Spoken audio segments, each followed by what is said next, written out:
Okay, welcome back to another episode of our lectures.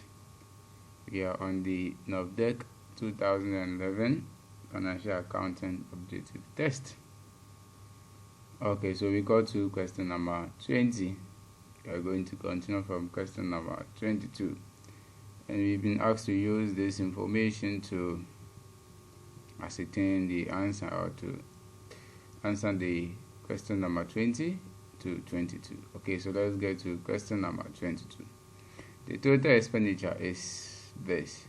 So how do you get expenditure? We have to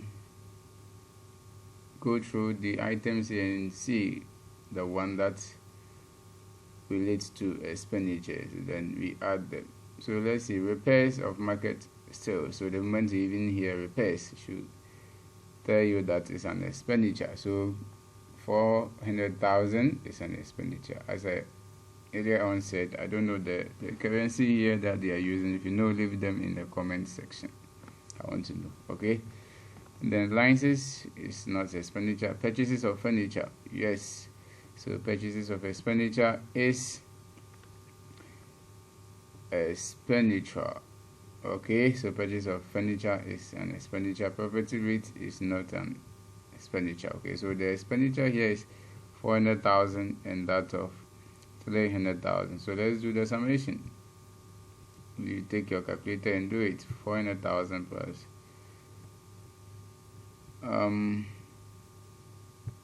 300,000 give you how much? So question number 21. Per my workings, I think I will get 700,000. Okay, so let's go to the options. If you have 700,000, do you have it? 400,000 plus 300,000 give you 700,000. So which is option D? Question number 21 is D. Okay, so option D. Let's move on to 22. 22. Okay, 22. The total expenditure. Okay, that's 21. Okay, sorry. The total surplus is how much? What is surplus? Surplus is just the difference, or when the total revenue for a period is more than the expenditure for the period. And in our previous solution, we got to know that the total revenue is 1,100,000, and now we've known the expenditure to be 700,000. So 1,100,000 minus 700,000 give us how much? 400,000. Do you have 400,000 in the options for question number 22? Yes, we have it in option C. Option C is the answer for question number 22. So question number 22, the answer is option C. Okay, so as I said, surplus is equal to total revenue less total expenditure. So a situation whereby total revenue is more than total expenditure, then we are getting surplus. Okay, the other way around is true for deficits. Deficit, when the expenditure is more than the revenue, then you are getting deficit. But here the revenue is more than the expenditure, so the surplus is 400,000. If you have any question, leave them in the comment section. Question number 23. Which of the following is not a book of original entry? Book of original entry, they are the books in which financial transactions are recorded first. Okay, so let's go through the option. If we can get the one which is not original entry. Okay, so we have general journal.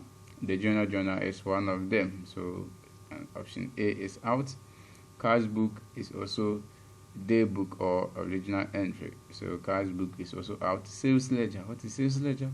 Sales ledger contains individual accounts relating to debtors, so we transfer the transaction from the sales day book to individual account in the sales ledger. So sales ledger is not a day book, rather one of the types of ledger that we have. One of the types of ledgers that we have. So sales ledger is not original entry. Okay, so the answer for question number 23 is also C. So question number 23 is C. Okay, so let's move on to question number 24. Question number 24 and see the answer for that. The answer for that. Question number 24. Entries in the sales journal are posted to individual account. I think this one too is a repeated question somewhere. Entries in the sales journal are posted to individual account in the which type of ledger? So the answer is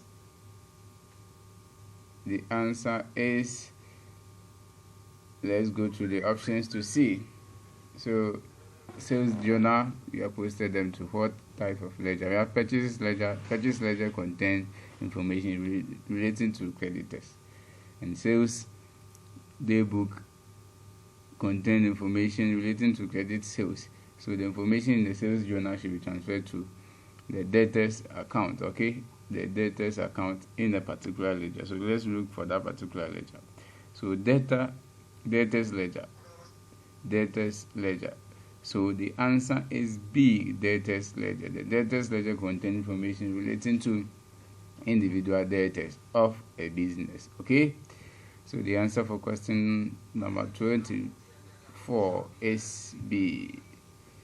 If you have different opinion, let me know. Let's move on to question number 25. Question number 25. Okay, question number 25. Question number 25. Ojo owned PPP Limited 5,000 naira. He issued a check for 5,500. What document should Ojo receive from PPP Limited for the overpayment? So from the question, Ojo is owing PPP Limited an amount of 5,000, but instead of paying 5,000, he paid 5,500. So there has been an overstatement of 500 naira. In accounting, if somebody pays money more than what he's supposed to pay, the parties involved, there should be a transfer of a document to each other. So the question, the document should be transferred is what? That's what the question is asking. So we have debit note. What is debit note? Debit note, the debtor or the creditor can issue this document.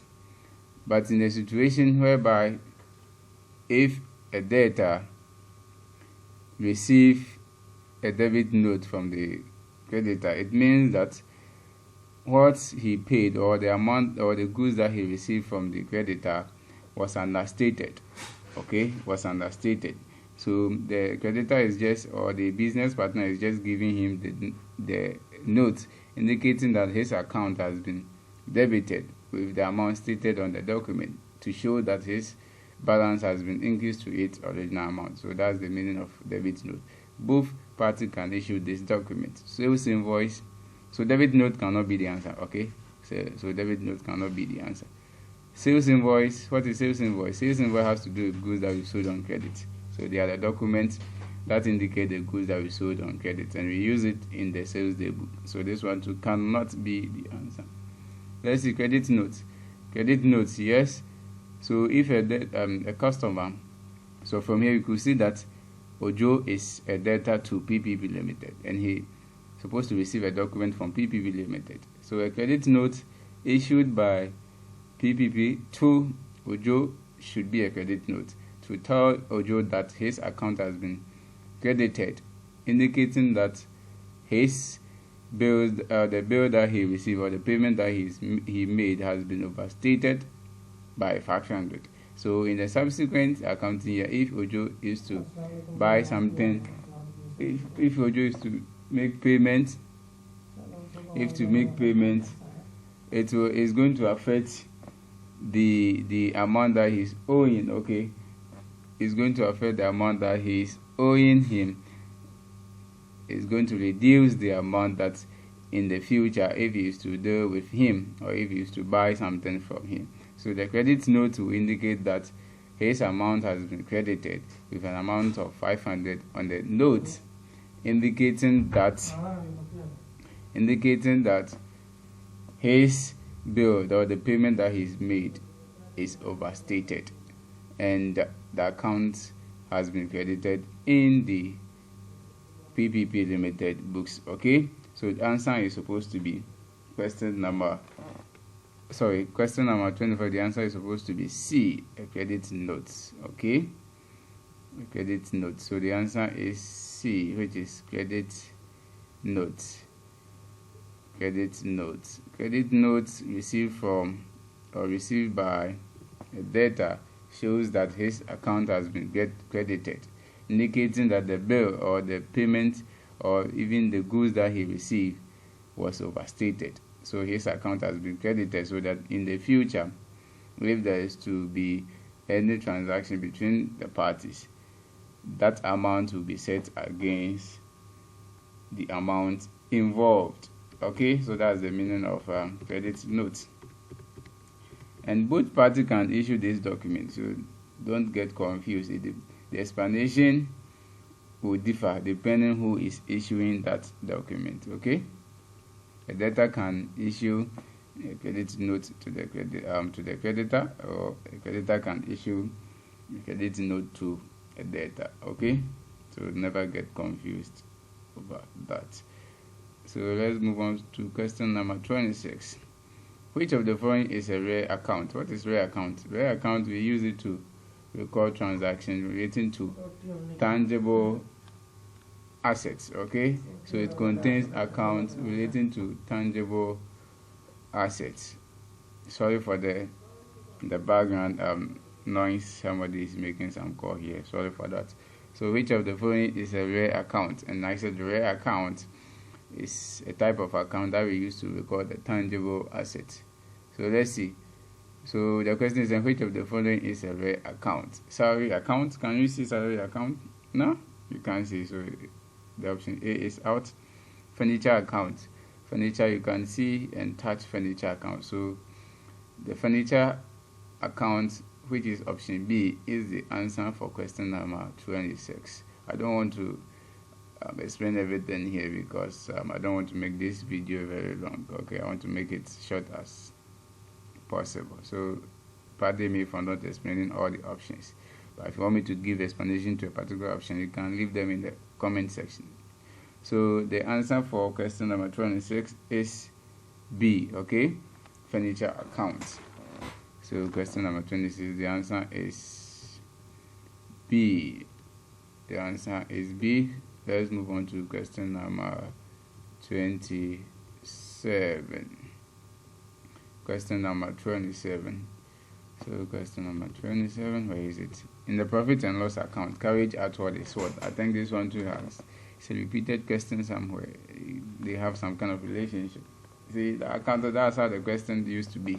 They will just be turning the questions. Okay, so if you are smart, you can score everything. In the profit and loss account, carriage outward is, what is carriage outward? Carriage outward is the expenses that we incurred in transferring the goods that the customers have bought from our business to their premises. So when you are taking the goods to them, the cost that you incur is what is known as carriage outward, and it's an expenses. So it is treated as expenses in the profit and loss account. So the answer is option B. 27 is option B. Okay, the question is not that difficult. It's not that difficult. Okay, question number 28. Let's see what is there. A cashier has an interest of 190,000 naira and spent 178,000 naira. The amount to be reimbursed is, this one is under petty cash.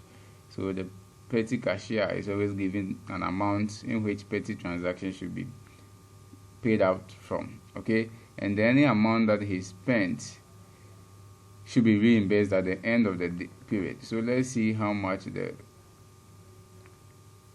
is supposed to be reimbursed. how much is supposed to be reimbursed. So the cashier has an impress system of this and has spent this. The amount to be reimbursed is what? The amount to be reimbursed is what? He is supposed to be reimbursed the same amount to reinstate what he is having. Okay, what is left now? Let's find the difference. What is left now? 190 less 178,000. Then what is left now is 12,000 naira. Okay, what is left now is 12,000 naira. But to reimburse him, to reinstate him to its original amount, which is 190,000, it means the chief accountant should give the petty cashier an amount equivalent to what he has spent. And what, per the question, how much has the person spent in the business? He has spent 178,000. So the answer is the same as 178,000, which is option C. Okay, don't strike out the difference. The difference has to do with the amount left in his office or in his coffers as a petty cashier. But the reimbursement has to do with the amount that the chief accountant has to give it to the petty cashier to reinstate him to it. Sorry, to reinstate him to the original amount. Okay, and it should be the amount spent by the petty cashier. So the amount to be reinstated or should be reimbursed is 178,000, which is option C. Question number 28 is C. As I keep on saying, if you think it's supposed to be something else, just give them in the comment section and I'll be happy to review my answer. Okay, because two heads are better than one. We are all helping each other. Let's move on to question number 29. In control account, transfers between debtors and creditors account is known as what? I'll go straight to the question. It's set off. Okay, the answer is set off. The transfer that they make between these two, debtors and creditors, they are known as set off. It's like you are owing me and me too, I am owing you. We just set off the amount that we are owing each other. That's the meaning. Okay, so it's set off. The answer is set off, which is option B. Option B. Question number 29 is option B. So let's move on to option 30. Sorry, question 30. Question 30. Which of the following describe the steps in electronic data processing? So this one has to do with the ICT aspect of accounting. The A, we have inputs, then we have processing, then we have outputs. The answer is option A. This one, there's no need for me to go through them, because if you give out the input, you have to process it, then it comes out as an output in the form of final information. So the answer is A. 30. The answer is A. I'm quite rushing because I don't want to make this video very long. Thank you very much for having interaction with us. This is where you end today's lesson on this. I will be continuing from question number 31. Please do subscribe to our channel so that you don't miss any future tutorials. Share this video with your friends on all your social media accounts, and if there is anything that you want me to highlight on, just leave them in the comment section and I'll be happy to attend to them. Thanks and see you soon.